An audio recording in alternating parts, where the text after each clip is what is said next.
Só se fala de outra coisa no Twitter. E essa última notícia é Denis Villeneuve falando sobre o seu cinema, o que ele acredita sobre o cinema, na verdade, e o surgimento da televisão. Como a televisão, na verdade, vem prejudicando o cinema como um todo. Olha só essa frase. Olha só que loucura. Vamos entender um pouquinho sobre o que Denis Villeneuve falou e eu vou dar os meus 2 centavos sobre o assunto pra dizer, na verdade, assim, há algo de verdade na fala do Denis Villeneuve? O que há de exagero na fala dele? Vamos conversar sobre isso, mas antes vamos ver essa notícia que está na Variety com a fala do Denis. Vamos lá. Denis Villanova, o famoso rival do Goiás, do Denis Goiás, diz o seguinte: os filmes foram corrompidos pela televisão e um perigo em Hollywood está pensando em datas de lançamento, não em atualidade. Assim, vamos lá. Tem alguns problemas aqui de tradução, porque o texto está em inglês, eu botei traduzir em português pra gente poder ler aqui junto e todo mundo poder acompanhar, tá bom? Então algumas coisas aqui no texto vai ficar meio estranho de ler, mas vocês vão entender o contexto, beleza? Mas antes de começar a ler, você já conhece a Introdução ao Cinema, o curso de cinema contínuo mais charmoso do Brasil. Ao assinar, você tem 2 aulas novas todos os meses, mais uma. Que mais uma é essa, Felipe? Uma aula ao vivo todos os meses, onde eu seleciono 2 filmes relacionados aos temas das 2 aulas daquele mês para discutir essas aulas. Então, por exemplo, para exemplificar, nesse mês de março, nós iremos tratar sobre o cinema de Christian Petzold, um dos principais cineastas da contemporaneidade, não é Denis Villeneuve, Christian Petzold, um deles, e Cinema Novo e a Estética da Fome. Então, vou selecionar 2 filmes relacionados a esses temas, e na nossa aula ao vivo, que acontece nas últimas terças-feiras do mês, nós iremos tratar sobre Christian Petzold e Cinema Novo e Estética da Fome a partir desses 2 filmes, beleza? Então, 2 aulas novas todos os meses, mais acesso a todas as aulas dentro do curso. É isso que você encontra por lá. Link na descrição do vídeo. Vamos! Denis Villeneuve, o que você tem para me dizer sobre esse assunto? Denis Villeneuve disse recentemente ao The Times de Londres, melhor dizendo, que os filmes foram corrompidos pela televisão. Sua opinião vem do desejo crescente de fazer um filme sem diálogo. Tá, ele tem interesse em fazer um filme completamente sem diálogo. Tá, vamos lá. Francamente, odeio diálogo, disse o cineasta à publicação. O diálogo é para o teatro e para a televisão. Não me lembro de filmes por causa de uma fala boa. Lembro-me de filmes por conta de uma imagem forte. Não estou interessado em diálogo. Imagem e som puros. Esse é o poder do cinema. Mas é algo que não é óbvio quando se assiste filmes hoje. Os filmes foram corrompidos pela televisão. Cara, é assim. Existe um ponto na fala dele? Existe. É isso que eu tô tentando dizer pra vocês lá do início. Existe um ponto. Agora, até que ponto esse ponto é verdadeiro no que ele tá dizendo aqui? Porque veja só, essa frase dele me parece deslocada no tempo. Essa é a parada. Se o Denis Villeneuve tivesse falado isso na década de 30, a gente tava batendo palma pro Denis Villeneuve. Se o Denis Villeneuve tivesse falando isso na década de 40, até na década de 50, de alguma forma, a gente estaria batendo palma pro Denis Villeneuve. Por quê? Porque, de fato, historicamente, a gente percebeu o desenvolvimento e o surgimento de novas tecnologias e técnicas do cinema oferecem uma nova maneira de se perceber o cinema. Então, veja só. Ao longo da história, nós podemos dizer que houve pelo menos 9 mortes do cinema. E quando eu digo mortes do cinema, não tô falando que o cinema morreu e nunca mais existe e tudo mais. Não. O que a gente tá falando aqui é justamente a compreensão de que determinadas técnicas e tecnologias revolucionárias matam o modo de fazer cinema pretérito. Então, por exemplo, a chegada do som representou um pouco disso. A chegada do som matou o modo de fazer cinema anteriormente apresentado. Isso não significa dizer que o cinema anteriormente apresentado não carregou influências para o cinema que viria em seguida. O expressionismo alemão, a montagem soviética e etc., claro, permaneceram influentes em seguida, mas aquele modo de fazer cinema ficou para trás em razão do surgimento de uma tecnologia como o som. Percebe? O mesmo acontece com a televisão, que o Denis Villeneuve falou aqui que, enfim, o diálogo é pra televisão e pro teatro. Então, veja, há um ponto aqui no Villeneuve. De fato, o cinema se faz através das imagens. E quando a televisão chega, ela chega rompendo e, portanto, matando o modo de fazer pretérito também ali do cinema. Por quê? Porque ao chegar à televisão, a sala do cinema ela precisava, e portanto os filmes que iam para a sala do cinema, precisavam fazer algo novo, que as televisões que estavam na casa das pessoas não faziam. Porque veja, a televisão quando surge, ela surge com uma comodidade. O espectador de televisão ela não precisa sair da sua casa para ir em determinado filme. Ele não precisa pagar por ingresso para fazer isso. É claro que a sala de cinema ela oferece uma experiência diferente do que o que se oferece na sua casa. Mas a experiência não é a única coisa que faz o espectador decidir o que ele vai assistir. O bolso também conta. Então o que a sala de cinema precisou fazer? Precisou fazer com que valesse a pena sair da sua casa para ir ao cinema assistir a um filme. E o que naquele momento histórico surge de maneira mais efusiva? Não estou falando que surge por conta da televisão, mas que esse tipo de tecnologia passa a ser usada de maneira mais frequente a partir desse momento.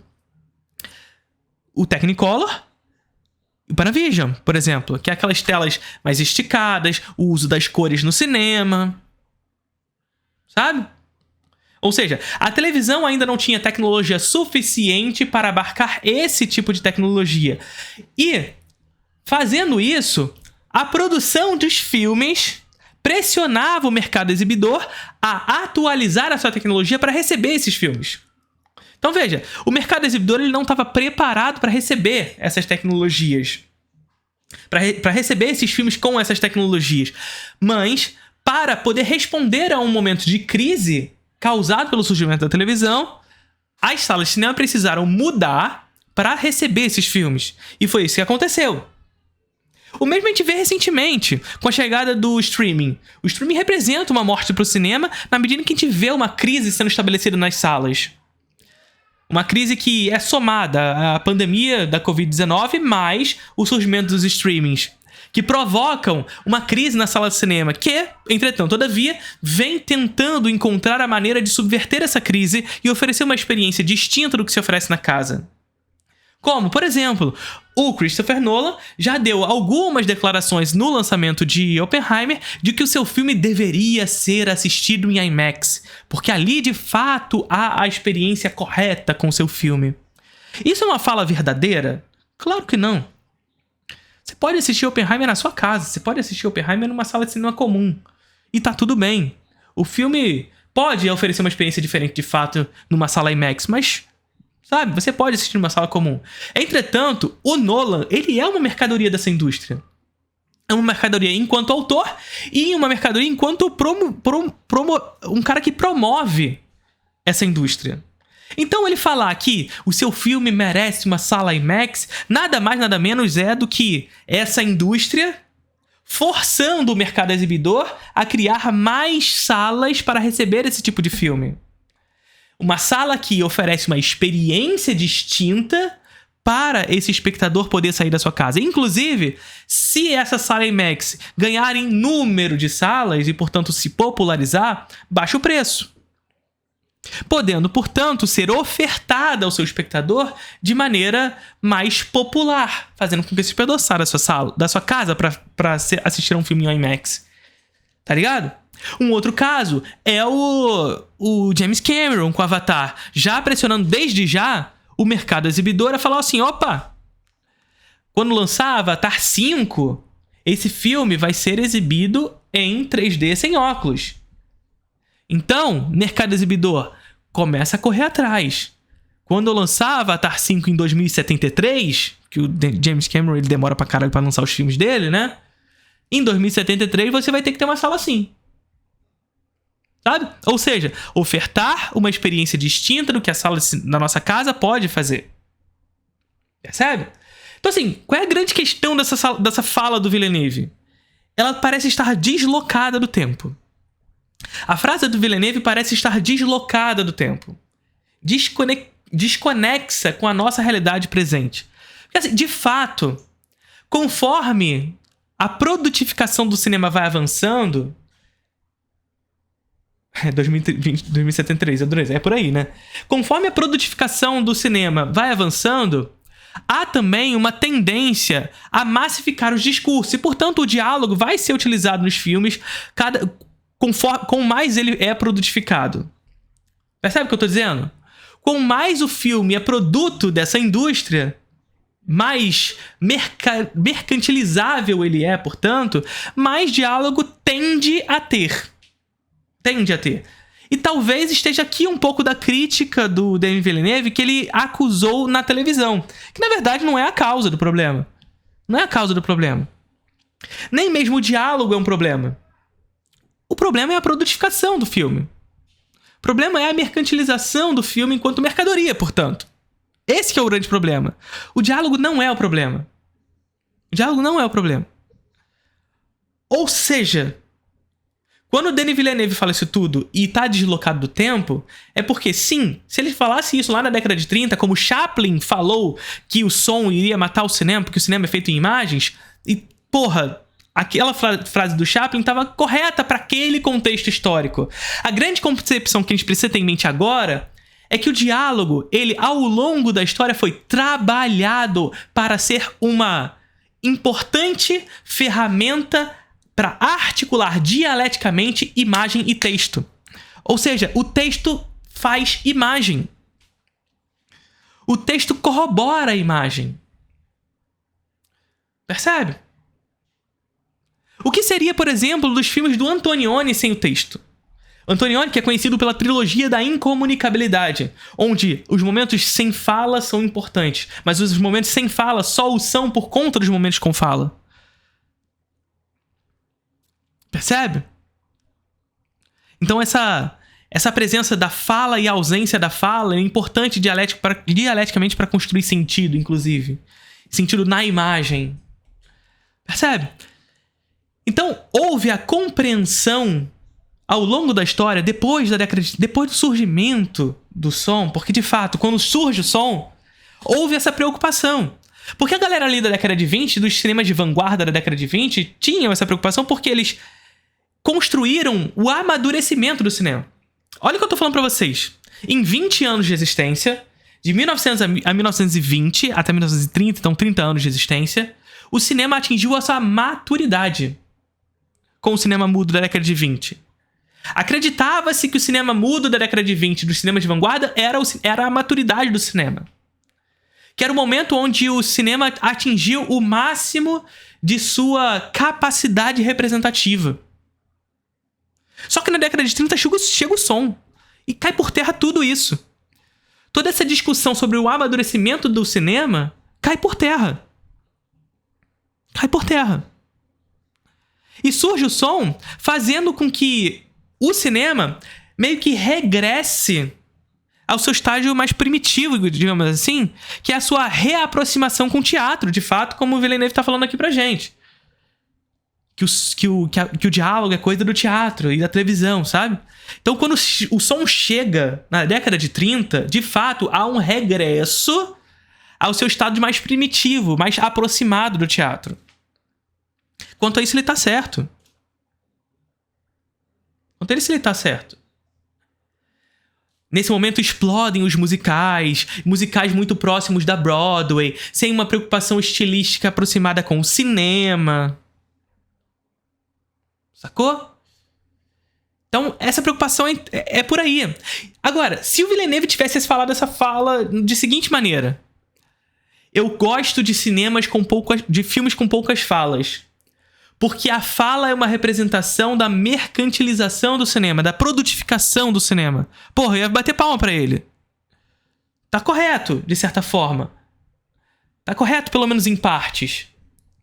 O que não significa dizer, porém, entretanto, todavia, que o diálogo é um problema. Veja o que eu tô falando. A massificação do diálogo pela indústria, enquanto produtificação dos seus filmes, acaba sendo um problema na medida em que a fala ela acaba ditando a imagem. E por ditar a imagem, matar a imagem. Esconder a imagem atrás das palavras. Sacou?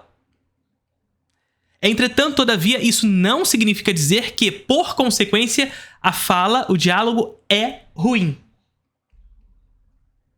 Beleza? Vamos lá. Não estou interessado em diálogo, imagem, que isso foram consumidos pela televisão. Por que a TV teve aquela era de ouro e os executivos achavam que os filmes deveriam copiar o seu sucesso? O Times perguntou a Villeneuve e ele respondeu, exatamente. Né? Então, assim, ele tá falando de um outro momento, sabe? Em um mundo perfeito, eu faria um filme atraente que não parecesse um experimento, mas que também não tivesse uma única palavra, continuou ele. As pessoas saíam do cinema e diziam, espere, não houve diálogo, mas eles não sentirão a falta. Sabe? Assim, sabe qual é a grande questão? O Hitchcock, lá atrás, lá na década de 40, 50, 60, ele dizia que o poder do cinema está nas imagens, e ele estava correto. Só que o Hitchcock, ele abdicava do diálogo para isso? Ele não abdicava. O diálogo, ele funcionava para contar a história junto às imagens.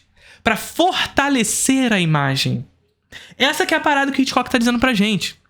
É dizer que o diálogo ele não serve para descrever a imagem, porque ao descrever a imagem, o diálogo acaba sendo uma máscara para a imagem. E ao mascarar a imagem, esconder ela. E matar o cinema. Entretanto, é ter a compreensão que o diálogo enquanto ferramenta narrativa é fundamental para contar a história da imagem junto a ela. Sabe? Então, assim, é aquilo que eu disse. A fala do Villeneuve está em certa parte correta, mas deslocada do seu tempo. Villeneuve flertou em fazer uma adaptação em série limitada para HBO no Romance The Son. É isso. De novo a gente voltou pra parada? É isso mesmo?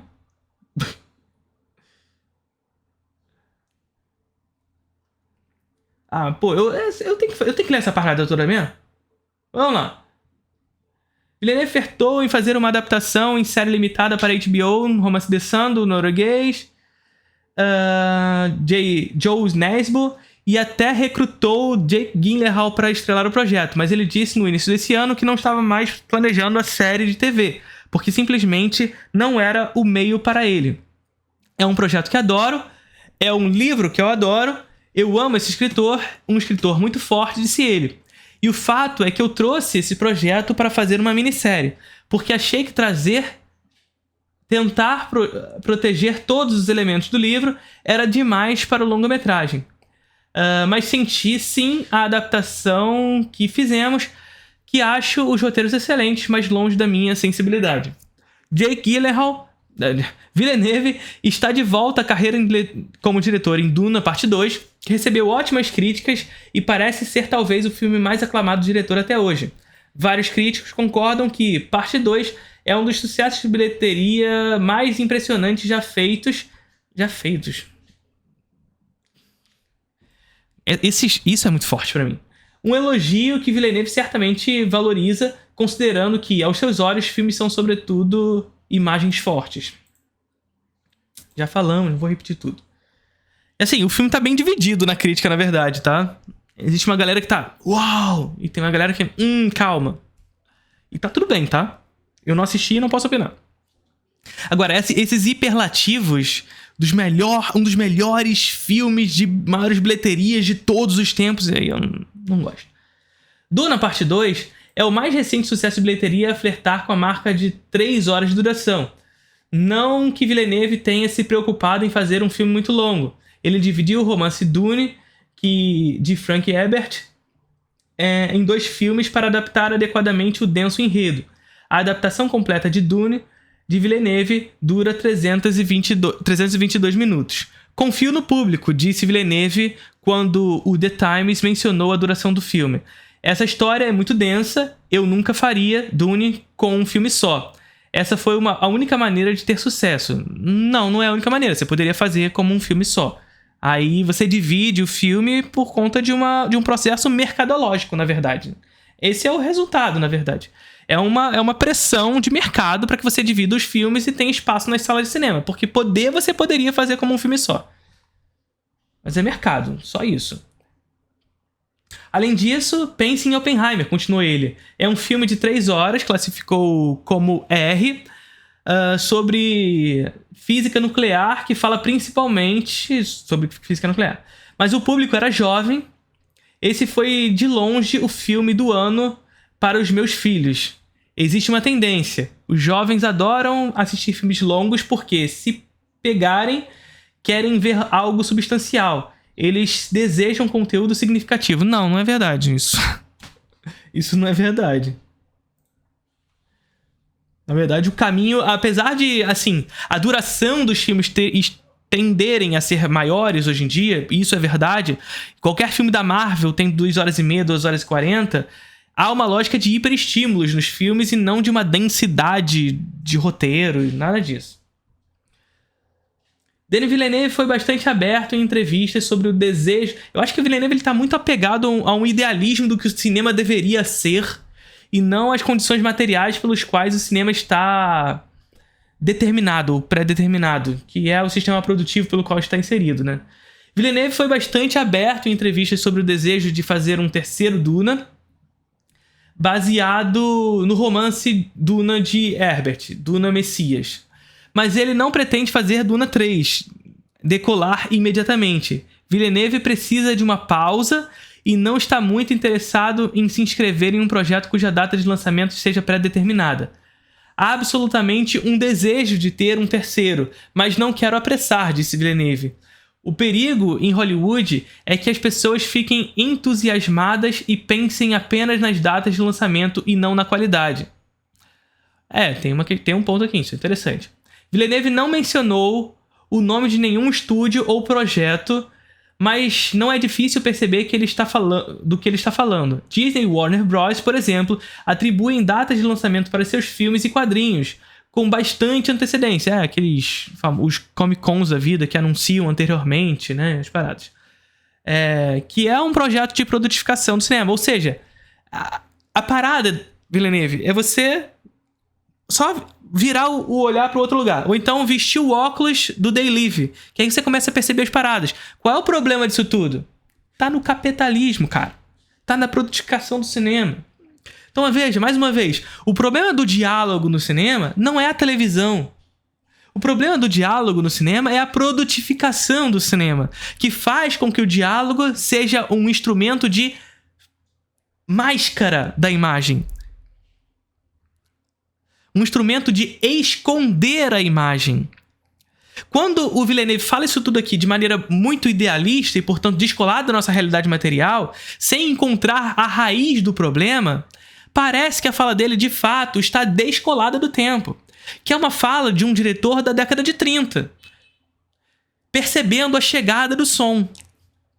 Sacou? Esse que é o problema da fala dele. Porque, mais uma vez, há um ponto aqui na fala dele. Há uma questão interessante aqui na fala dele. Que, de fato, o som, o diálogo, vem sendo usado pela grande indústria, tende a ser usado pela grande indústria como uma máscara da imagem. E quando eu digo aqui para vocês, tende a ser usado, isso não é uma regra, portanto. Porque o diálogo, desde o seu surgimento, vem sendo trabalhado e amadurecendo na direção de contar a história junto à imagem, de fortalecer a imagem. Entretanto, com a produtificação do cinema e a massificação desses discursos, claro, o texto, por vezes, apaga a força da imagem. E aqui que tá a crítica do Villeneuve. Só que o problema é que ele não encontra a raiz desse problema. Que não é a televisão. Que não é o teatro. Que não é esses dois. Mas sim a compreensão de que o diálogo pode ser uma ferramenta do interesse do autor, desde que a produtificação desse filme não dissipe os interesses desse autor. Aqui que tá a grande questão. Duna Parte 2, estreia nos cinemas dia 1º de março pela Warner Bros. Acesse o site da Zona para ler a entrevista de Villanova na íntegra. É isso, gente. Eu acho que, mais uma vez, é uma fala descolada no tempo, que precisa ser compreendida de maneira mais material, ou seja, a crença de que o Villeneuve, na verdade, fala tudo sem considerar a realidade material pelo qual está inserido. A grande questão é essa. Ele percebe o sintoma, mas ele não consegue enxergar as causas. O sintoma está posto, de fato. Esses diálogos, o diálogo e a parada da antecedência dos lançamentos e tudo mais, ele enxerga o sintoma, mas ele não enxerga a causa. E ao não enxergar a causa, ele falha no seu diagnóstico. Vocês entenderam o que eu tô falando aqui? Ao não enxergar a causa, ele falha no seu diagnóstico. E que diagnóstico é esse? A compreensão de que o grande problema disso tudo, na verdade, é de origem estrutural e não da técnica em si. O problema não está na técnica. O problema não está no diálogo. O diálogo é importante no cinema, importante como fundamentador e uma ferramenta fundamental para amadurecer a linguagem cinematográfica. Tá quase lá. Veste o óculos do Daily, Villeneuve, que você vai enxergar o grande problema. Tá bom? Antes de a gente finalizar, peço para que vocês confiram aqui lá em cima, ó, tá vendo? Seja membro, que lá em cima tem vídeo exclusivo para membros. A partir de agora, vídeos exclusivos para vocês. Seja membro aqui no canal e faça parte da Introdução ao Cinema também, link na descrição desse vídeo. Curtiram o vídeo?